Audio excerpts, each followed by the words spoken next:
சரியா? எத்தனை பேர் தெய்வ சமூகத்தில் சந்தோஷமா இருக்கிறீங்க? எத்தனை பேர் டென்ஷனா இருக்கிறீங்க? யாரும் டென்ஷனா இல்லைல்ல? அப்போ இதுக்கப்புறம் யாருன்னா தேவையில்லாத விஷயங்கள் டென்ஷன் ஆவீங்களா? ஆக மாட்டோம். அல்லேலூயா. டென்ஷன் ஆகவே கூடாது. கர்த்தருக்குள் பிரியமான ஜனங்களே, இன்றைய காலகட்டத்தில் சாத்தான் சொல்றான், சில தனிநபருடைய வாழ்க்கையில, சில கணவன் மனைவிக்குள்ள, சில குடும்பங்களில் அல்லது சில பல சபைகளில் பிரிவினையை உண்டு பண்ணி, பிரச்சனையை உண்டு பண்ணி நம்மளை டென்ஷன் ஆக்கணும்னு சொல்லி நினைக்கிறான். எத்தனை பேர் புரியுது? இப்படி கொஞ்சம் கூட அவன் டென்ஷன் ஆக்கணும்னு சொல்லி நினைக்கிறான். நாம் டென்ஷன் ஆகவே கூடாது. மாறாக நம்ம என்ன செய்யணும்? அந்த சாத்தானை தான் டென்ஷன் ஆக்கணும். குடும்பம் அதை எடுத்துக்கலாமா?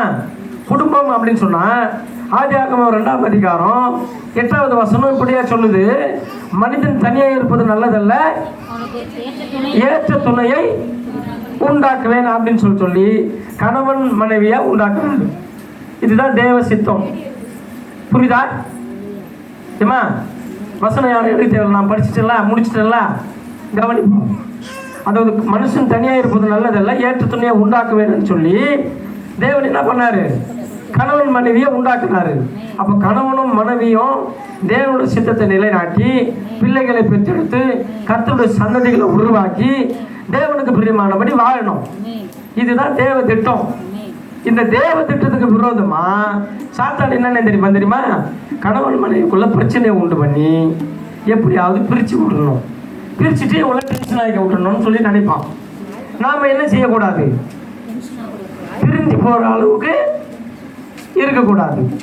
தேவன் நினைத்ததை மனுஷன் பிரிக்காதிருப்பானாக அப்படின்னு சொல்ல மாட்டபடி ஒற்றுமையாக ஏக சிந்தை உள்ளவர்களா கணவன் மனைவி ஒற்றுமையாக இருக்கணும், பிள்ளைகளை கர்த்தருடைய சந்ததியா வளர்க்கணும்.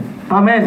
இப்போ மனுஷன் தனியாக இருப்பது நல்லதல்ல, ஏற்ற துணையை உண்டாக்குவேன் என்ற இந்த வசனத்துக்கு விரோதமா சாத்தான் சில குடும்பங்களிலே, சில கணவன் மனைவிக்கு இடையில பிரிவினையை வச்சுட்டான். சிலர் பிரிஞ்சும் போயிருக்கிறாங்க. ஆமென். ஆனா நாம அதுக்கு இடம் கொடுக்கவே கூடாது.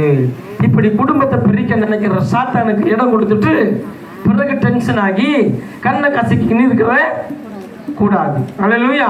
அப்ப கணவன் மனைவி பிள்ளைகள் எல்லாம் ஒன்று சேர்ந்து அமர்ந்து என்ன பண்ணணும்? ஜெபம் பண்ணணும். ஜெபம் பண்ணி தேவனுக்கு கீழ்ப்படிந்து பிசாசுக்கு எதிர்த்து நிற்கணும். அல்லேலூயா. குடும்பத்துக்கு விரோதமா இப்படி கிரியை செய்யறான்ல, ஆமென். அதுக்கு என்ன பண்ணனா? ஜெபம் பண்ணி, என் குடும்பத்தில் நீ குழப்பம் பண்ண நான் ஏன் டென்ஷன் ஆகணும், என் குடும்பத்தில் நீ குழப்பம் பண்ண நான் ஏன் டென்ஷன் ஆகணும், நாங்கள் கூட்டோட சேர்ந்து கூண்டோட ஒழிச்சா நீ தான் டென்ஷன் ஆகணும், நாங்கள் கூட்டோட சேர்ந்து கூண்டோட ஒழிச்சா நீ தான் டென்ஷன் ஆகணும்.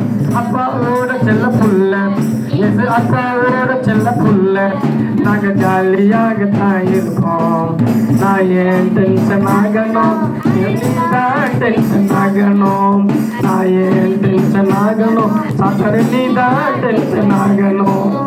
ஆமென். எத்தனை பேருக்கு புரியுது? அப்ப குடும்பத்துல ஆனாலும் சரி, வேலை ஸ்தலத்துல ஆனாலும் சரி, எங்கேயுமே டென்ஷன் ஆகவே கூடாது. அல்லேலூயா. ஆமென். ரெண்டாவது சபைக்கு வரேன். ஆமென். குடும்பத்தை குறித்து பார்த்தோமா?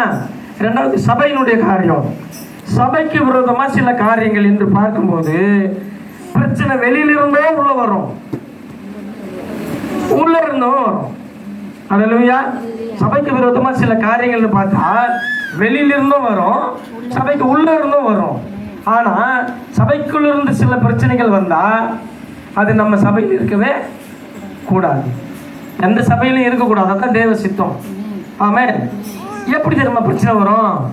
இந்த பாஸ்டரு எப்போ பார்த்தாலும் தசம்பாங்க கேட்டுக்கிட்டே இருக்கிறார். அது மாத்திரம் இல்லாமல் யாரெல்லாம் தசம்பாங்க கொடுக்குறாங்களோ அவங்களாண்ட தான் நல்லா பேசுகிறாரு, நம்மளாண்டலாம் பேசவே மாட்டேறாரு, சொல்லுன்னு மூஞ்சி காமிக்கிறாரு. எப்போ பார்த்தாலும் தசம்பாகம் கொடுக்கல அப்படின்னு சொல்கிறாருன்னு சொல்லிட்டு அங்கே விரிச்சல் கலகம் உண்டாகும். ஆமென். பகை உண்டாகும். அல்லேலூயா. அவங்க யாரெல்லாம் இந்த மாதிரி நல்லா தசம்பாகம் கொடுக்குறாங்களோ அவங்க கிட்ட மட்டும்தான் நல்லா பேசுகிறாரு, நம்மக்கிட்டலாம் பேசுகிறதே இல்லை அப்படின்னு சொல்லி கலகம் விதைக்கிற காரியங்கள் நடக்கும். ஆமென், ஹல்லேலூயா. இன்னொரு விஷயம் பார்த்தோன்னா, எப்போ பார்த்தாலும் இவங்களே பாட்டு பாட சொல்கிறாரு, நம்மளெல்லாம் பாட்டு பாட சொல்லவே மாட்டேறாரு. ஆமென். சிலருக்கு பாட்டு பாடணுன்ற வாஞ்சை இருந்ததுன்னா, ஆவியானோட அபிஷேகம் இருந்ததுன்னா, அந்த உந்துதல் இருந்ததுன்னா தானாக வருவாங்க.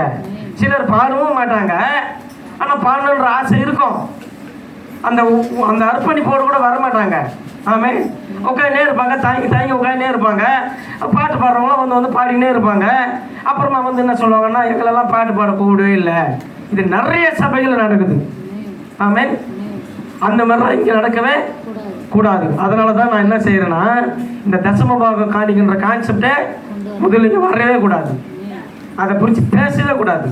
அப்போ இப்போ ஏன் பேசுகிறேன்னு கேட்டீங்கன்னா, சபையில் நடக்கிற பிரச்சனைகளுக்கு சில காரணங்கள், பிரிவினைக்கு சில காரணங்கள், இதுவும் ஒன்று.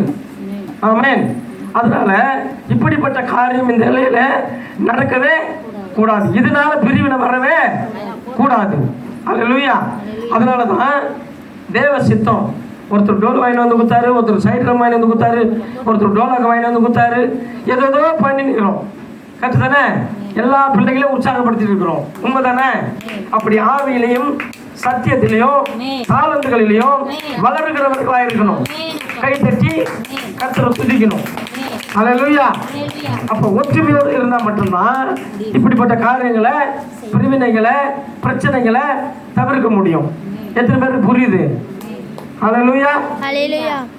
ஆமென். அப்போ இப்படிப்பட்ட குழப்பம் சபைகளில வரவே கூடாது, குடும்பத்திலையும் வரக்கூடாது, சபைகளிலையும் வரக்கூடாது. ஆமென். அப்போ இப்படி குடும்பத்தில், இப்படி சபையில் பிரிவினையை கொண்டு வருகிற சாத்தானை நம்ம என்ன செய்யணும்? ஓட ஓட விரட்டணும். ஹல்லேலூயா. சபைக்கு விரோதமா கலகம் செஞ்சா நான் ஏன் டென்ஷன் ஆகணும்?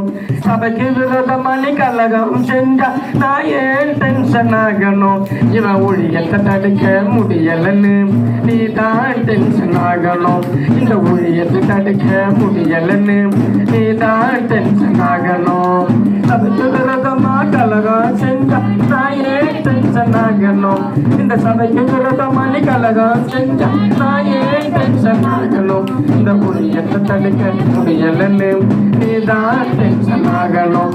இந்த ஊழியத்தை தடுக்க முடியலன்னு நீ தான் டென்ஷன் ஆகணும். ஆமென். அப்பாவோட செல்ல புள்ள ரொம்ப ஜாலியாக இருப்பேன். நான் ஏன் டென்ஷன் ஆகணும்? அட நீ தான் டென்ஷன் ஆகணும். நான் ஏன் டென்ஷன் ஆகணும்? சாத்தானே நீ தான் டென்ஷன் ஆகணும். ஹல்லேலூயா.